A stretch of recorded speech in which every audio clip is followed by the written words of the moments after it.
In the following 30 minutes, we'll give you an in-depth look at the 3 papers issued by China Central Bank Governor Zhou Xiaochuan.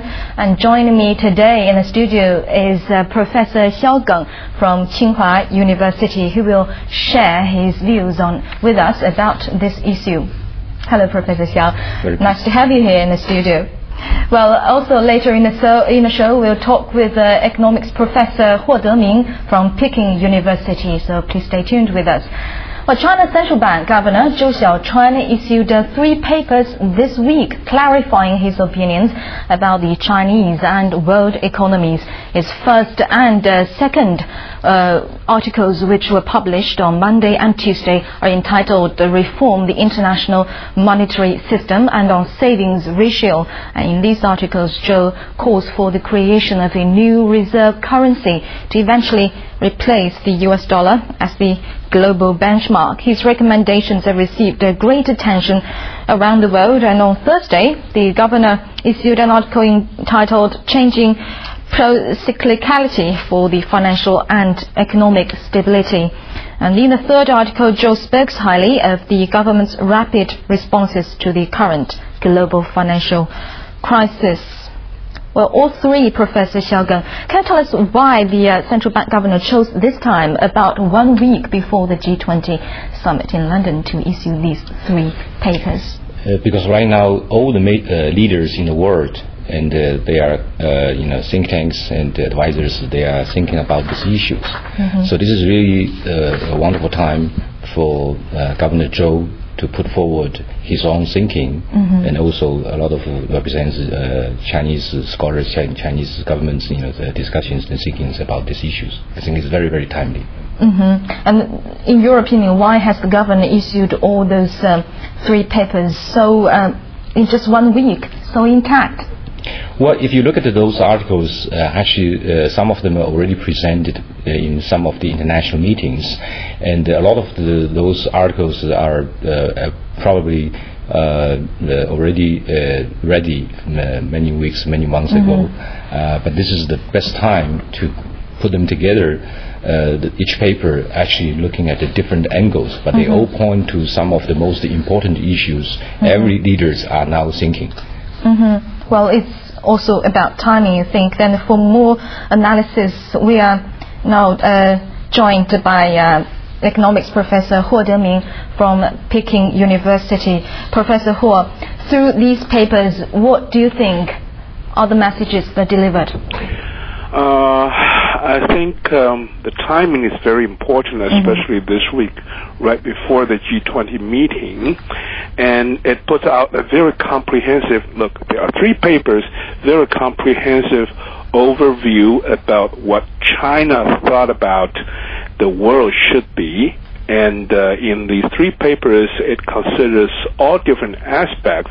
The first is on the monetary system, the second is on saving in China, and third is about the financial supervision. And all these, I think, not only representing China's view, and also including emerging market economies' view, which is different from America or for the European Union. On these 3 papers, there are several aspects that I can talk about it, especially on the international monetary system that is raising a new global currency issue, which was rejected by the President Obama. Immediately, almost. Immediately, yes. And the second paper is on the savings rate in China, which is less controversial, but the third one is on the international financial supervision, especially Zhou Xiaochuan mentioned about this pro-cyclical or counter-cyclical financial measures. And I believe the spirit of the third article is more consistent with what the European Union thinking about, namely we all need to regulate, supervise the financial community more, and while this is quite different from the United States point of view. Right.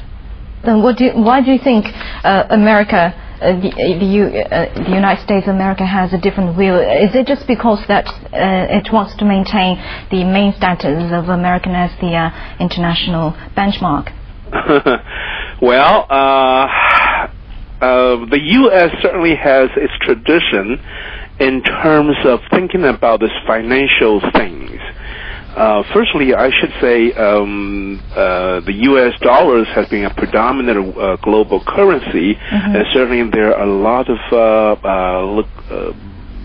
looks like beneficial things that's involved. So U.S. does not want to change that at this moment.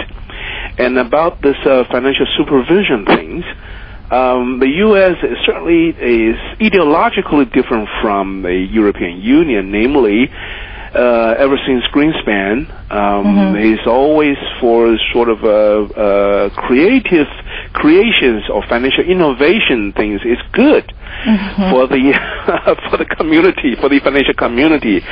While there are other scholars, for instance, Joseph Stiglitz has reiterated many times there are serious problems in this kind of thought, but major American scholars are for the laissez-faire approach to the Wall Street. So I think this is the right time for the U.S. For the U.S. side to rethink about their own ideology. Right, and also the American scholars also suggest that the American government should not take the status of the U.S. dollar for granted. Thank you very much, Professor Huo Deming from Peking University. We'll get back to you later.